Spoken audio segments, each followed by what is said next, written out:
Good morning, everyone, and welcome to another episode of From the Ground Up Real Time Issues and Real Time Solutions for MWBE and small businesses. We are so excited to have you join us for our first episode in the month of September, a very special month for someone here on the show. But we're excited that you're here. You know, we're here the first and third Tuesdays of the month. We've been here with you through the 2020 pandemic into 2021. And this season, really just excited to have you continue to tune in, meet our guests, get the information, real time issues with real time solutions. So, Queen Strategy Partners is a collaboration of three businesswomen who understood the power in working together: Nicole Valentine, Esquire, Danielle Douglas, and myself, Dr. Stacey N.C. Grant. So, we are excited about the way in which, when you work together, come together, great and wonderful things happen. And one of the most exciting parts of the shows for me is to introduce my beautiful dynamic co-host, the one, the only, the incredible Danielle Douglas. Over to you.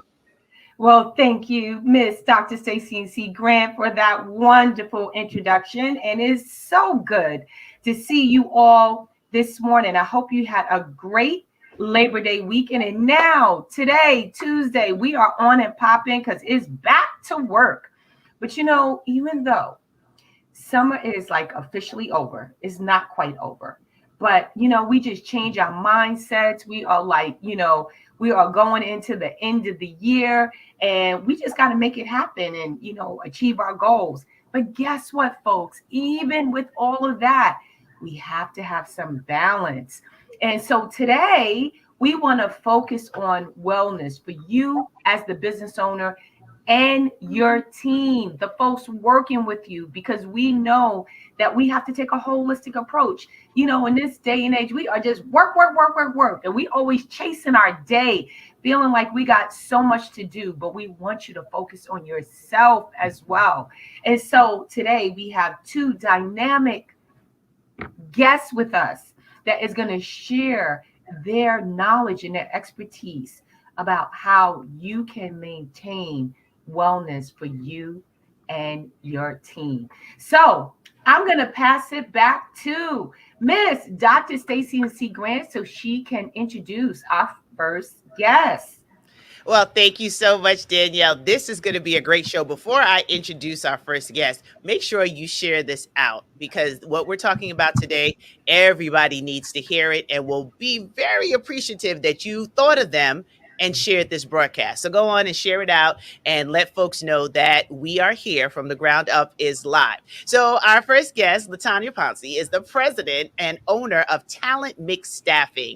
And it is a franchise that is tearing up New York City in a good way. It's an award-winning staffing and recruiting firm that places talented professionals into management, executive, technical, and administrative roles at some of the world's largest and most recognizable companies. Latanya is responsible for the strategic direction and leading all the operations, the people, the sales, and the brand awareness across the firm. She has a successful track record of managing large and complex corporate benefits. Somebody say benefits. Programs and strategic diversity initiatives for a global workforce. She was previously the corporate manager and head of diversity and inclusion for the former L3 Technologies in New York City. She serves as a board member of the International Franchise Association's Diversity Institute and is a member of the American Staffing Association's Women Leadership Council. She's also a member of the American Staffing Association, Staffing Industry, an analyst, Society of Human Resource Management. I mean, where does she sleep? And NYC SHRM. She has numerous awards and honors, and she's already had her company receive Best of Staffing Diamond by a rated company. I mean, she does not stop. She holds a master's degree in organizational management, a bachelor's in sociology, and a certification in diversity management. And she continues to lead what we see happening with the need for the right kind of workforce and staffing in our community. So congratulations to her as a top executive in corporate diversity, influential women in global diversity, and it goes on and on. But today she's bringing those expertise to From the Ground is Up. So let's give a round of applause to Latanya. And now over to you, Danielle, to introduce our next guest. So I would like to introduce Miss Cynthia Jefferson. And I just have to tell you all this disclosure that Cynthia Jefferson is not only a colleague, but she is my SANS number 5. I was number 8 on a CLE. That's our line name. And she was my roommate junior and senior year. And our mothers have the same name. So Miss Cynthia Jefferson and I have a lot going on. We have a lot in common. But today she is here to share her expertise on wellness. And she is the owner of the Intentional Wellness Experience, which was founded in 2019 as a way to provide a venue in which wellness events, education, and experiences are more accessible to all. The goal is to bring fun, creativity, and most of all, intentional wellness to small companies, associations, communities, and even individuals who want to pursue a healthy life, mind, body, and soul. After 16 years in program management at AARP, 5+ managing employee wellness programs for 1-800 employees nationwide, Cynthia started the Intentional Wellness Experience and was certified as a health coach through the Dr. Sears Wellness Institute, initially offering programs such as Prime Time Health, Lean Start, and Wellness Vision Planning. Starting in 2020 and for the foreseeable future, the focus and thrust of the Intentional Wellness Experience has been on emotional health, with events and workshops leading into how to attain and maintain mental and emotional balance in an increasingly destabilized world. Most recent programs include an introduction to Reiki as an alternative to chronic pain management and stress reduction, and the ongoing facilitation of a participant study on the health benefits of essential oils. Upcoming programs include the importance of boundaries, social media and wellness, breathing and meditation, and the problem with perfection. Additional education includes a BA in psychology from Syracuse University and an MA in speech and interpersonal communications from NYU. Cynthia is the mother of 2, a business owner, a jewelry artist, which I'm actually wearing Miss Cynthia's earrings that she made for me, and avid runner walker resided in Aldie, Virginia. And Cynthia can be reached at www.ilwellforlife.com and email info@iwellforlife.com. So without further ado, I would like to introduce both of our guests. So with that said,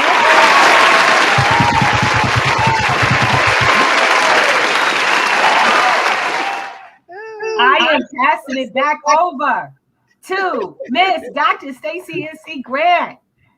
Oh my goodness. It's just such joy to bring these experts on our show today and to talk about this topic, which is so important with focusing on your wellness for you and your team. So when we get into the questions, we really want to know what sort of policies and types of policies and practices business owners, real-time issues, and here's a real-time solution. What can they put in place to address COVID-19? I mean, everyone is going back to school, to work, things are opening up, but are we really clear about the types of policies and practices that small business owners can put in place to address this COVID? I don't want to call it a crisis. I don't even know what it's past the nightmare. It's this new reality that we're living in. But what can we do from a human resources perspective? Let's start with you, Latanya. What sort of practices can be put in place? And good morning, Diana, and to everyone else who is tuning in. Sure. So, as you mentioned, we are in a crisis. The crisis just goes up and down. And in the current environment, I mean, all employers, small, medium, and large, I mean, they're just really just trying to do their best with policies and procedures and put things in place. Because number one, we've never been in a pandemic, most of us. And so we're really just trying to learn and implement best practices as we go along by paying attention to the science. So it's really about when you're putting these policies and procedures together, you're really bringing your expert teams together. So definitely your attorneys, your medical professionals, and really listening, to your local and state laws, because those are going to play a big part of them, as well as, reaching out. And by this particular point in time, really reaching out and really listening, to understand what has been working in the past, what you think is going to work in the future for your employees, because things have significantly changed. Like, we have lost a lot of women in the workforce, and a lot of people can't come back to the workforce. So, what kind of policies and procedures can we put in place or enhance around remote, hybrid working environments? A lot of people are really trying to get their workforce to come back this month, October. Many of them thought that they were going to come back a little bit in the summer. And as this Delta variant increased, many employers had to come back and say, okay, let's kind of maybe roll this out and bring people back at a later time. But it's really important that we really ask employees, I think, what is really going to work for them, because putting in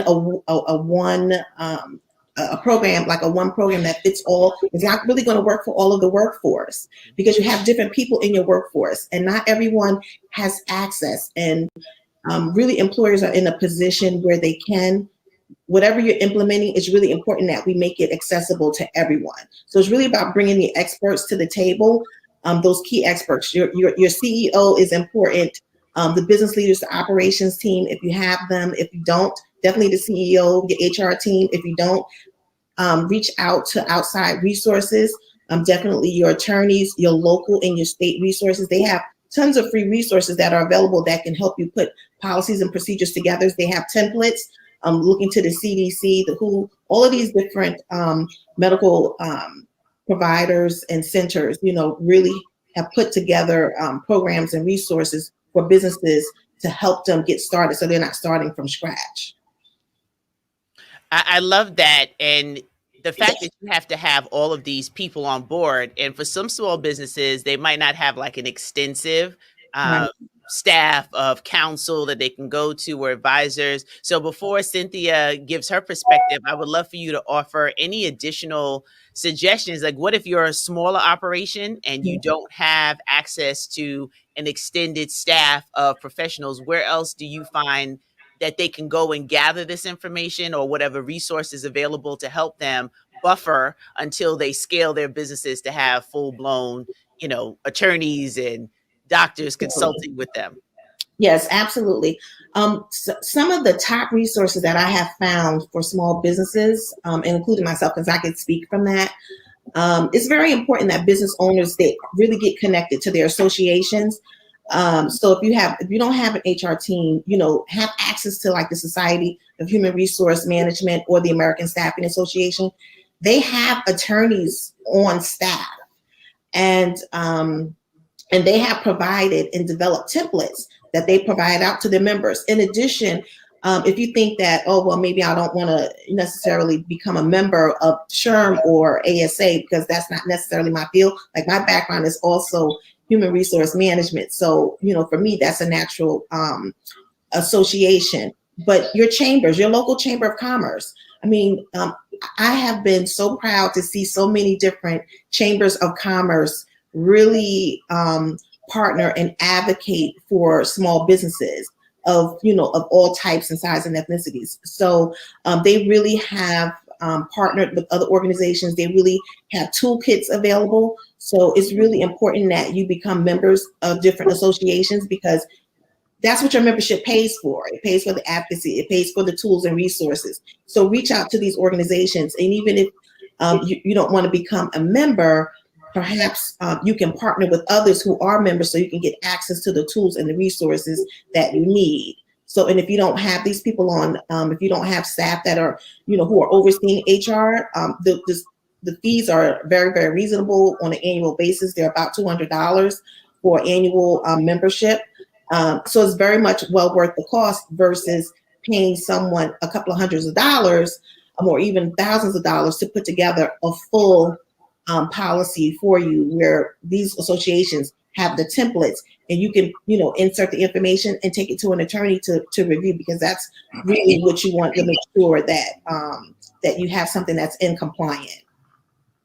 I love that. And I love the fact, and I hope everyone's picking that up, that you can join these associations as a small business. So you have access to more capacity for your human resources needs and developing these practices and policies because it's still new. I mean, a lot of people are still battling like, do you have to go back if everything is COVID safe? And attorneys are quite busy right now. And I'm curious to see what the law is going to end up doing in these cases because there are a lot of human resources cases that are now being litigated because of COVID and managing that. So I'm really glad we're talking about it. And Cynthia, would love to get your perspective as well from that wellness side. You know, what sort of policies and practices should really be put in place for people? This is all new to everyone.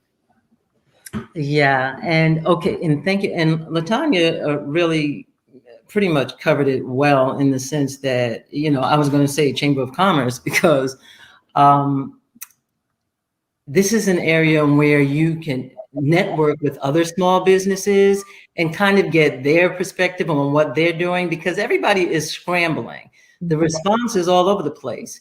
We really, this is unseen and it's constantly changing. So how do you respond to something? It's like, we're in a war and we're basically trying to figure out what the enemy is going to do before we respond. And I mean, that just really leaves people in a place of not knowing knowing the right thing to do. So what I've seen pretty much, and I'm not coming from an HR perspective, but I'm coming from the perspective of someone just trying to work with companies. What I've seen is people just basically start with what their state says is going to be the rule of law for COVID. And after that, they're kind of having to just do what they think is best. And it's just going to be based on the business. It's going to be based on the size of the business as to how you can respond to this. You actually have so many people fighting just what I think is common sense protection. I mean, the stories are mind blowing. So then you have, as far as, and I'm sorry, your question is, as far as wellness goes, you have to basically make sure you are addressing that. So let me go back to, with regards to COVID. In 2020, companies were already dealing with making sure wellness and mental health was a focus. The pandemic so greatly heightened that need to the point where you have to make sure that you are letting your employees know that you acknowledge what they're going through. You understand it. It's about communicating. I understand that wellness is a priority and we're going to support that. So yes, we have to get back to the business at hand, but companies have to acknowledge that they support wellness and put into place a constant way to communicate that.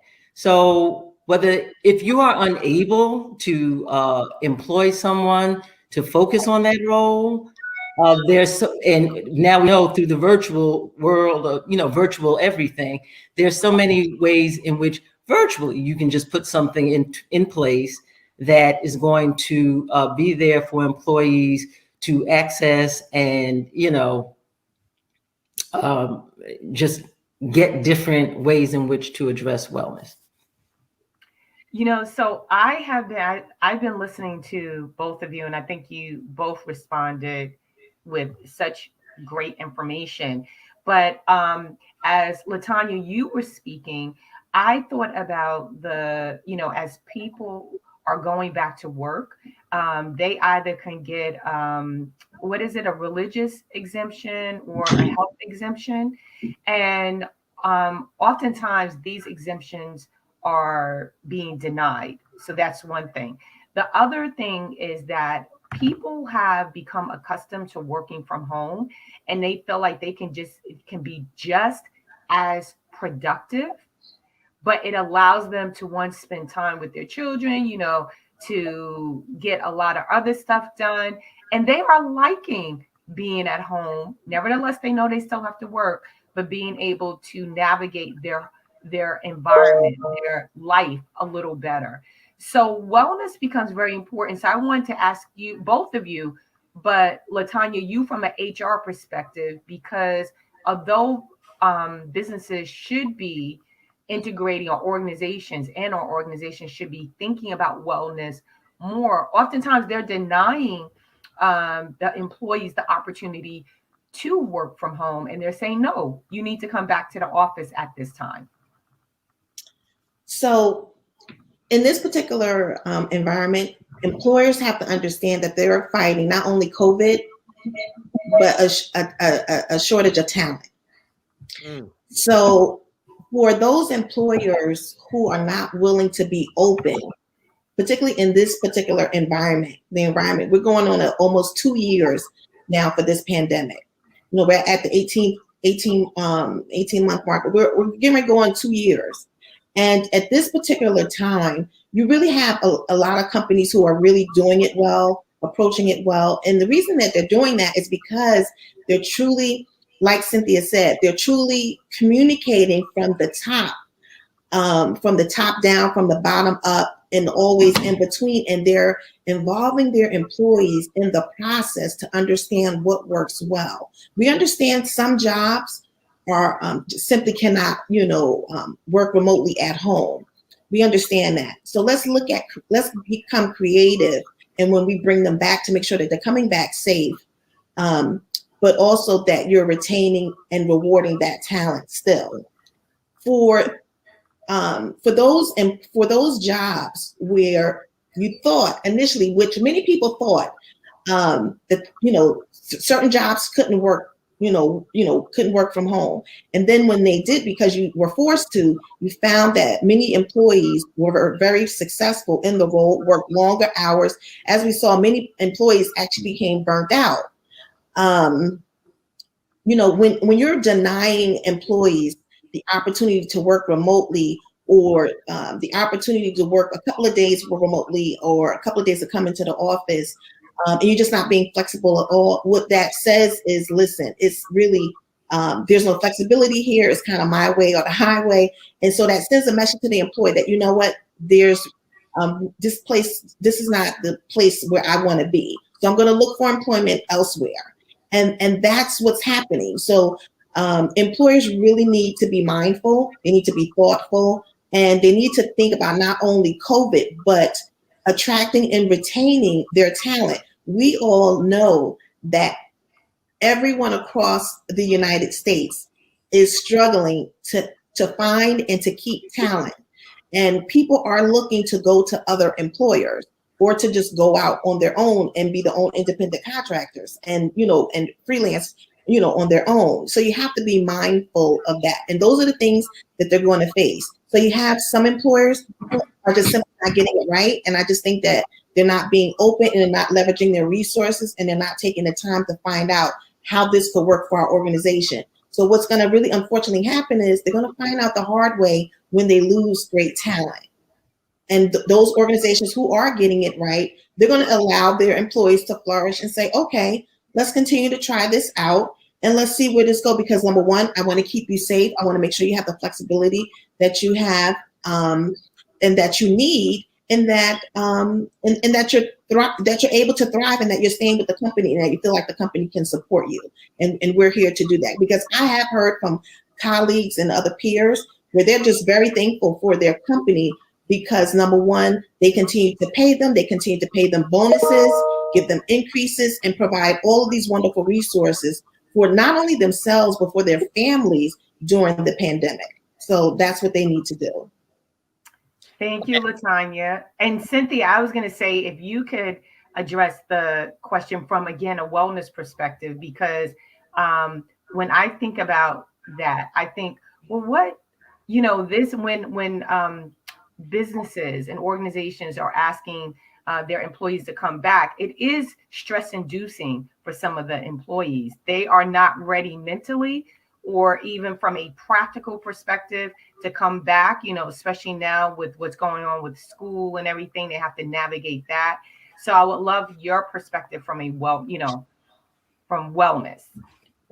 So, from a wellness perspective, what you found was working, it became almost okay. Working from home almost became a place where it was more stressful than going to work. So, I greatly agree with Latanya with regards to hybrid flexibility.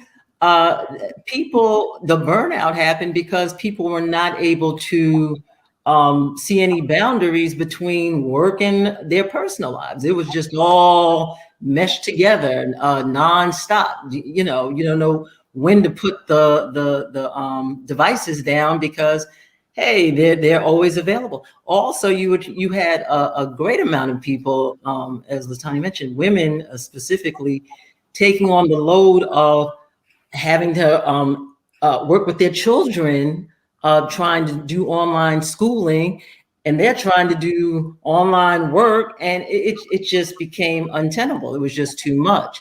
So businesses definitely need to understand flexibility. You have to ask your employees what is going to work for you. And employees need to be a little more understandable that, okay, this is a business though. These people do have a bottom line, but you're not going to get the best person if the person just feels like, okay, well, I'm just about making money for you. You don't care about the fact that I'm struggling here. So there has to be some balance and some sense of coming to the table from both parties, meaning the business as well as the employee. Um, Employees need to understand a little bit better that businesses are struggling just as they are to figure this out. So again, that collaboration and a company that is willing to hear what the employee has to say and try to implement some of what's going to make them feel better about coming back. Latanya is absolutely right. The best companies, the people who attain and maintain that talent are going to be the companies that, like I said, just make it known that we hear you. We're going to make sure to address wellness matters, whether it's through the benefits, just different ways to incentivize employees, whatever the case may be. But we understand the communication, that we understand how important wellness is key. I mean, that's why I became wellness. I almost got tired of the word wellness. I mean, it was just everywhere. And it was like, what does that mean? I mean, it's an overall thing. It's not just health. Health is the physical manifestation of wellness, but wellness is financial. Wellness is mental. Wellness is everything. It is just a quality of life that is good, and you feel sound, and you feel that everything is working as it's supposed to work. So the company that understands how important that is will do better. I love what you both shared about this. And I want to circle back just real quick before we continue on something Latanya shared about a company that was giving still incentives and giving considerations for family. It would seem to me that you get more productivity from employees if the employer, to your point, Cynthia, cares about the overall well being of their employees and instituting things that change the way maybe they did do business. So when we think about wellness from this global perspective that you just shared, Cynthia, I want to now move into another part of the question when it comes to how do you develop those programs. I think that's something that's really important, even for a small business, to look at how do we create wins for our employees during this new environment? What kind of program? Because the program might look a little different if you have 0 to 5 employees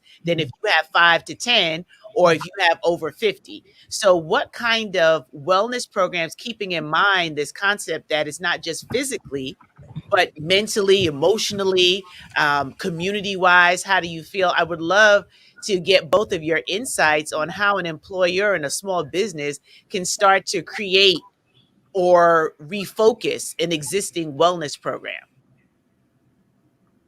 So, okay, did you want me to Yeah, go? sure, Cynthia, you Okay. can jump right in. Okay, sure. Okay, so yes, absolutely. It is absolutely going to depend on the size of the company. So with larger companies, a lot of times, almost always, wellness funds programming is built into your health plan. So then you go back over to, let's just say, the smaller company that may not even be providing health benefits, but you can still do things that let your employees know. First of all, as a small business, make sure to budget for your employees in some capacity. That could amount to one day a year that you're able to provide something. But you know what? You still provided something. Whether it's a fair, you brought people around, the mobile, I forgot what they call it, mobile unit that's going to help you to know your numbers. They're going to take your blood pressure. They're going to do cholesterol. They're going to do the little checks that you may not have gotten around to. A lot of people, and I come from a company, I came from AARP. This company, I mean, we had so much with regards to wellness. And one thing I recall, half the people didn't know what they had available to them. Then even if they knew, you had a problem giving the benefits away. I mean, I kid you not, because people become so focused on the work. So just almost forcing your employees to come away, like say, no, this is going to be a day in which we focus on what's available to you as an employee. And, we want to communicate, model that self-care is so important. So the programming can be as little as quarterly, just like I said, a day, an hour at the work site. And this is the thing, this is why workplace wellness has become so important. It is allowing the convenience of saying, okay, we're going to take some time away from what we're supposedly doing for the bottom line and focus on you, the employee. We're going to provide this convenience. We're going to provide a webinar that you can do during the workday, whatever that may be. If you work at a restaurant or whatever have you, that seems untenable. Okay, so then what we're going to do is provide paid subscriptions to these different platforms that in your time you can get to them. You can, like Calm. Calm is an online platform on your phone. Calm costs $70 a year. That's a lot of money for some people. You as the employer can take up that cost. So there are just so many ways in which, big to little, you're going to make sure to implement a program. If you are a large company, you should absolutely have someone who is focused on this. When I say focus, because like I said, you have so many employees who don't even know what they have available to them. So you're going to be doing things like a newsletter that's always just speaking to the different benefits that your different health providers have in place. You're going to do surveys to get feedback from the employees as to what they need. You're going to do competitions. Employees love competitions. They love ways in which they can come together and get incentivized around their wellness and get a little something in return. So it may be a walking challenge. All of these are things that employees love to do. If you're a small company, and like I said, you cannot dedicate funds to having an employee constantly communicating to your other employees, then again, subscriptions are available. But it starts with making sure that you have budgeted funds that say, I'm going to do something, whatever that is. If it's a gift card, if it's a retreat, if it's money back, allowing employees to get reimbursements for the things that they determine they need for their wellness. I bought a bike during COVID. Can I get that reimbursed in the plan? There are so many ways in which to do it. So there's just no excuse, small or big. You have to be addressing it in some capacity. And thank you for that. Before LaTanya answers, something that you said is just sparking an idea when you talked about the small businesses and their capacity to add on to a health plan that may not exist or doing something different. What about even just a day of coffee for people who drink coffee or tea? Just having a beverage where a couple of hours out the day, you're not focused on the work deliverable, you're focused on like a check-in, an employee check-in. Those things don't cost money per se, because if people are feeling better about themselves and they're feeling better about doing the work and they feel like they're a part of the bottom line increasing, which increases bonus potentials and things of that nature. So I love that you shared that, especially for the small business, because so many of our audience members are in business with less than 10 employees. So this gives them opportunities to think a little bit differently. But LaTanya, definitely looking forward to your response on this as well. So when it comes to creating, wellness, programs, I'm always very thoughtful, particularly now, how can small businesses, really implement these things? Because again, staffing, resources, funding, these things are all, limited, and we know what large employers can do. But I cannot emphasize what Cynthia has said enough. You would be surprised the number of large organizations who have these employee assistance programs, these EAP programs, these wellness programs, and many employees don't know anything about them. They just simply don't know, because they have so many benefit offerings that they just may hear about it one time a year and then that's it. So you hear about it, and usually that's around this time of the year, because this is when we do the health and welfare planning and your annual enrollment. So you usually hear about it around this time of the year, and this is a good time of the year to do that, but we need to be intentional about doing it more often throughout the year, especially, with COVID. And some of the things I have seen, employers do, as far as you can just get so creative, outside of, employee assistance programs. I've seen people put together like virtual events, to really bring their employees together. So they'll have different virtual events, happening out like a virtual paint and sip, if you will, to really just kind of, stop what you're doing, get away from the work, and really get your mind in a more joyful, more exciting and uplifting environment, and just, take some time away from family and just work and just kind of do something different that just really just eases your mind. So, companies, really are, I've seen them just really get creative around being intentional about the types of virtual events that they try to put in place. And then as restrictions has eased, really trying to bring employees together in person, using social distancing for little mixers where and they're just so happy to see each other. Because one of the things that I have noticed, and I'm sure that you'll have noticed as well, is that people need people. Okay, people need people. Technology is great, but people need people. And so another thing that I like, that I think that is very low cost, that businesses, particularly small businesses, can do, is I really love implementing a wellness day or wellness week, if you will.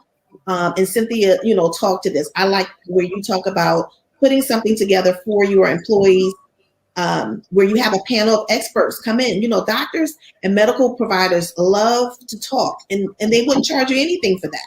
So having a panel of experts come in and talk to your employees on different wellness topics, including financial, as Cynthia mentioned, mental, physical, financial, all of these different things, incorporating having massage therapists come on board and give your employees, massages. And now in this particular time, if you're not going to be on site, maybe you partner with a massage therapy center where you can send employees, to those centers to receive massage, doing giveaways and prizes, to subscriptions, gym memberships, spas, different things like that. I think you just have to be creative because there are things out here that are low cost or no cost at all. Because again, big employers are spending a lot of money.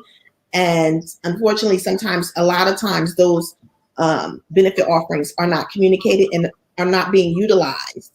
I think particularly maybe within the last 18 months, they have been utilized and increased because wellness has been a great focus and has been increased. So they're starting to, really push these benefits are available. Please use them. Here's how to use them. Here are our partners because they're generally outsourced. But for small businesses, we can just do so many great things at no cost or low cost that, we just mentioned. Well, I want to say thank you to both of you because you were so comprehensive in your answers.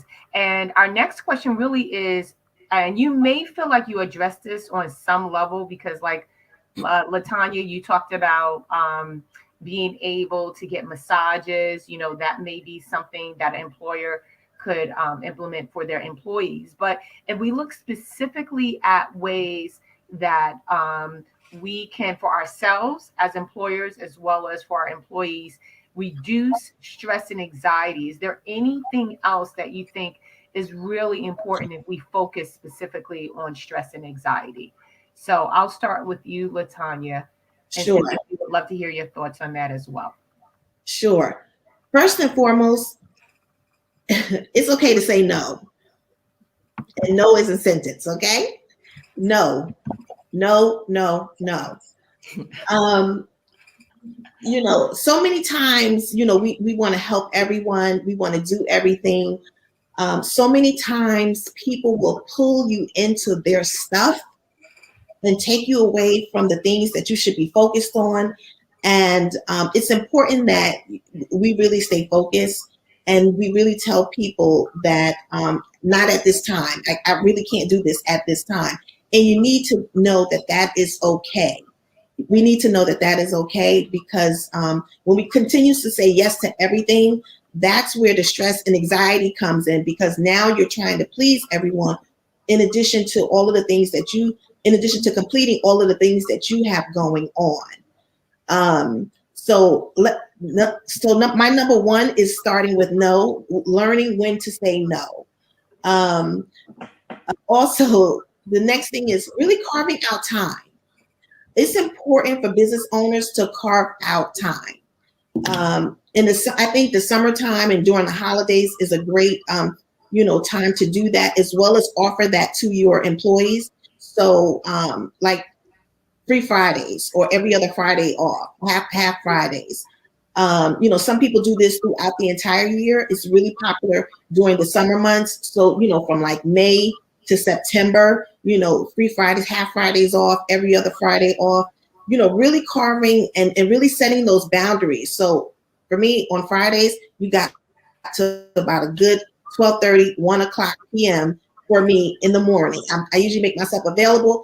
In the afternoon, it really, really has to be important and really specific to my business or, someone close to me in order for me to give you some business time.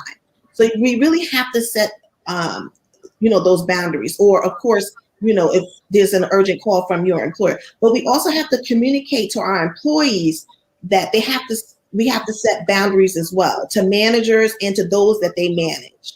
Okay. It's really not okay when you're sending messages constantly after 6 p.m. when the office is closed and on the weekends and you're expecting employees to respond. No, we need to set boundaries and we need to be respectful of other people's time. So really carving out time is critical and saying no and really just taking time to do the things that you love and bring you joy to really calm your stress and your anxiety. You know, stress is a normal part of life, but once we get to high levels of stress, then that's when it can affect our health, both mentally and physically. And if we're no good, then we're no good. If we're no good to ourselves, then we're no good to others. So it's important that we incorporate those things. And those are some of my top things. Thank So you, LaTanya. if I could just jump in before Cynthia answers. So LaTanya, are you saying that you can actually say no and not get in trouble for it? You can say no and not get in trouble for it. Yes. Yes. Yes. I just wanted to reiterate that because sometimes we don't know how to advocate for those boundaries in those spaces. So I'm glad that you did share that. Sorry, Cynthia, I just had to jump in on that. But back over to you. No, I mean those. I mean that she honestly answered the question in the way I would have answered. I mean, boundaries are super important. And yeah, Latanya already made that point about employers have to model this type of behavior. They cannot just because people are at home, contact people at any old time of the day. They need to have a set time in which, this is when the work is going to happen. And, after that, no more work. And in fact, a mandated break during the weekday, is this from the personal point of view or from what employers should be doing? Well, Both we of were them. saying from the employers. Okay, yeah. So mandate breaks for your employees. Like make them tell them tune out. Like put that phone down. There'll be no more emails after such and such time, because again, this is where a lot of the burnout happened. People couldn't even. It all just fused together. People couldn't figure out where work began in their personal life stopped or whatever the case may be. So what else? I would say power napping. Power napping is definitely recommended. Like, give your employees a power nap break, a half hour in which to again, tune out of all of the noise and the work, if this is possible, because again, you have people that their home life does not allow for this. So another thing that I would say is to, if you can, if it's affordable, provide some online access to a confidential helpline, even if there is. Even if you have to outsource, and I should have probably tried to find one to answer this because I didn't even really think about that. But give your employees information to places where they can call if they need to call someone for an SOS, because everybody cannot break away. Unfortunately, their home life is because of COVID has created some really stressful arenas. So there is no escape. There is nothing that the employer can do except to maybe provide resources that they can call. The online virtual therapy, that's also, if you can afford to get some free sessions for your employees, that too may be something that you should look into. People now have gone to counseling and health coach now at a much more rapid pace because a lot of this is online now. So now you don't have to set up a time in which you can get there. So if you can provide support in that way, monetarily, some sessions for your employees, that may be something to look into as well. I love that because there are free resources and there are hotlines. I know in New York City, we have a good portion of our audience that are functioning and operating businesses in the tri-state area. New York City has the health hotline that's available. I know that there was another company that was advertising across the country on how you can log in if you're having trouble or if you're feeling down, because it looks different ways. And a lot of times employers and employees don't ask for help because they don't want to seem weak. But, the message is everyone can have a challenging day. Everyone can be going through situations. So as an employee, you should take advantage of what's being offered. And as an employer that may or may not have resources, look into the free resources that are available and maximize sharing that, or even having some sort of update that can go out to your team of 5, your team of 50, or your team of 500, that they can get access to this sort of resource to help them. Wow, this has been a lot, and I really hope that people have been listening in as we start to wind down and go through some additional resources. I would love to add to our pot of questions, so to speak. What other recommendations should we consider? What other things can small businesses really do? And maybe collaborate. Maybe there are multiple small businesses that can come together for that health week, maybe all in one area, maybe, something like that, that they can maximize the collaboration that we always talk about here on this show, and get some additional resources for that health fair or symposium. And doing a lot online, it's a lot easier to collaborate resources and open that up and make it available. So would love to hear some last thoughts for consideration as we start to wind down. So LaTanya, want to start with you. Anything that you can think of that might be helpful as we think about wellness for you and your employees? Absolutely. Can you all still see me? Because I lost the window. Yes, we can. Okay, great. I would just say, it's important from an employer perspective that we, an employee and employer perspective, is that we pay attention to the signs and we take care of each other. So it's important to listen, and it's important to communicate, but it's more important to listen and to observe others. And when you feel and see that people might be in need, that you ask them, how can you help? Because so many people, have experienced so much during the pandemic and over the pandemic, that they have, a lot of their own experiences from a personal and professional that they could share. So I think it's just important that we pay attention to the signs, we be mindful and thoughtful, and that we take care of each other, and that we just always share resources. During COVID, a lot of times people don't like to talk about, if they, contracted COVID. But it's important, you shouldn't be shamed for that. You shouldn't shame others for it. We should talk about it and share best practices and resources so we can help one another, help each other cope through the process, particularly if you experience a loss for someone during COVID, or someone who's experiencing issues with mental health. That's even critical. So just talk to each other, and let's just, continue to share resources and protect one another as much as we can. Thank you for that. And yes, we have to be our brothers and our sisters keepers, because we've all gone through a lot. I don't think anybody can say they've come out of this pandemic season without being affected in some way. So thank you for sharing that. And Cynthia, over to you.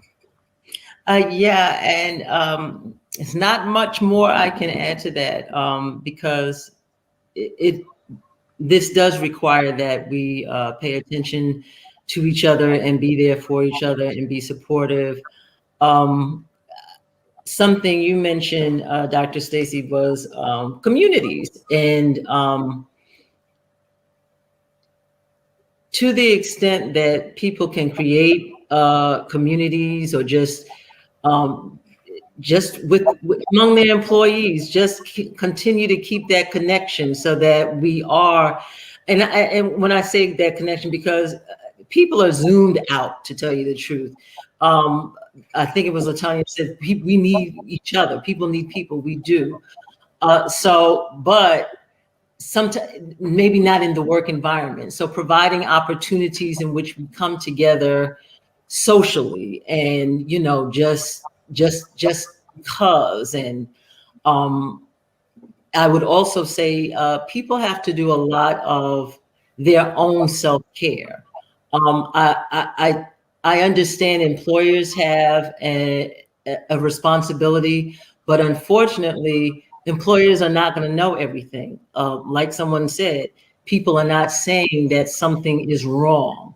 So I have to, for the final of what I say, I have to bounce it back to the individual to take care of yourself. Be okay with taking care of yourself. Be okay with taking that break. Be okay with letting someone know if you feel like you're drowning. You're overwhelmed. You're not handling this in the way that you think you should. Just you have to be okay with taking care of yourself and saying, creating again, those boundaries are super important. I would suggest that everybody like literally dedicate, just like they do a goal, make it specific, dedicate 5 hours, let's just say, as a starting point. Whatever and not in the day, but in the week. And make sure you dedicate those 5 hours, however you spread them out. Even if you need more, take more, however you spread them out, but make sure you dedicate them to how you're going to take care of yourself. I don't know what that means. It may mean a bath. It may mean some junk TV, whatever it is. You have to take care of yourself. It's just like that adage with you have to put the mask on yourself before you can help anyone else. You have to take care of yourself. Your employers are not going to be able to do anything with someone who is just totally has had the breakdown. I mean, because they didn't put out the hand or, jump on the life raft, whatever the case may be. So I'm just going to say it's going to have to start with you and make sure whatever self-care means for you, whatever that thing is that lets you breathe and you don't feel like you're drowning, find what that is and make sure you dedicate some time to it every week. Do not not do that. Do it. Just like work calls you, do it. I don't care. Your kids, sometimes everybody has to fall to the wayside and you take care of yourself. You have to. So that's my thing. You figure out what that is and just really take care of yourself and don't be afraid to ask for help. Mhm. Well, thank you, Cynthia, for that manifesto and that giving us the permission to do that. Because especially women, we take on everything and everybody, and it's so hard for us to do that because we're so accustomed to being jack of all trades, master of none. Like we are multitasking, doing a ton of stuff. So we appreciate that. So I'm going to pass it back over to Miss Dr. Stacey C. Grant as we start winding down, and then I'll just wrap it up. But Stacey, take it away. Thank you, Danielle. And thank you, Latanya and Cynthia, for this dialogue. We really wanted to focus on the importance of taking care of ourselves. And let me just say, I'm just going to close with the fact, amen and amen to what both of you shared, because I had to make some adjustments in my schedule for an extended vacation, but I took a shorter one and really unplugged. And, that's something that as business owners, I don't know about everybody else, but I'll speak for myself. My brain is always going. So I literally have to intentionally focus on unplugging, releasing, and doing just what you said, Cynthia, some self-care. And sometimes it's nothing, like absolutely doing nothing. That for me is a struggle. But when you do it, you feel so much better.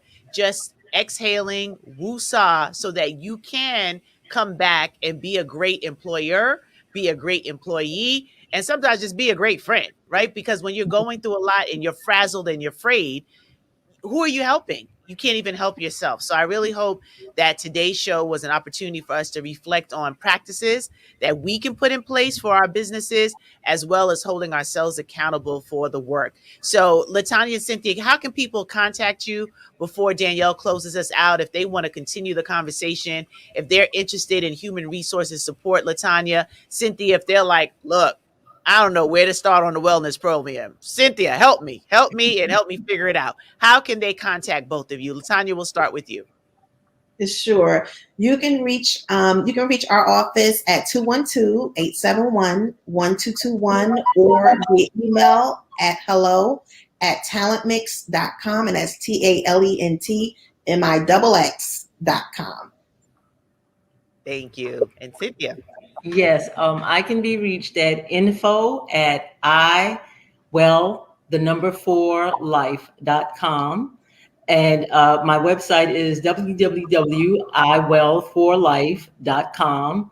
And yeah, I would love to hear from anyone, just to say, hey, tell me what you're doing out there, because right now my business is events focused. So clearly, I have not been doing a lot because I want to do live events, but I am building my wellness community, and I welcome anybody. Thank you both. And over to my beautiful co-host, Danielle Douglas, to close us out for today. Well, we are right at the 1 hour mark, so I'm going to keep it simple. I just hope that every one of you that has been part of this show this morning, you got something out of it, something that you not only can implement for yourself, but your employees as well, because our goal is to provide real-time solutions for real-time issues. And just as importantly, to address your needs as a business owner in a holistic way. So we ask that you tune in another 2 weeks, because we're going to be right here. We are your partners, collaborating with you on an ongoing basis, and we are committed to providing you real-time solutions for real-time issues. So thank you again. Have a fabulous day and a great 2 weeks until we see you again. See you soon. Thank you for having me.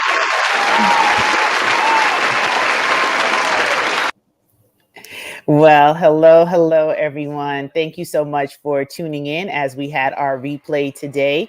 I do want to let you know that we're also working on a resource of information that we can share from the Queensborough President's Office in light of Storm Ida that happened post our show. So we wanted to let you know that there are resources available for businesses who were affected.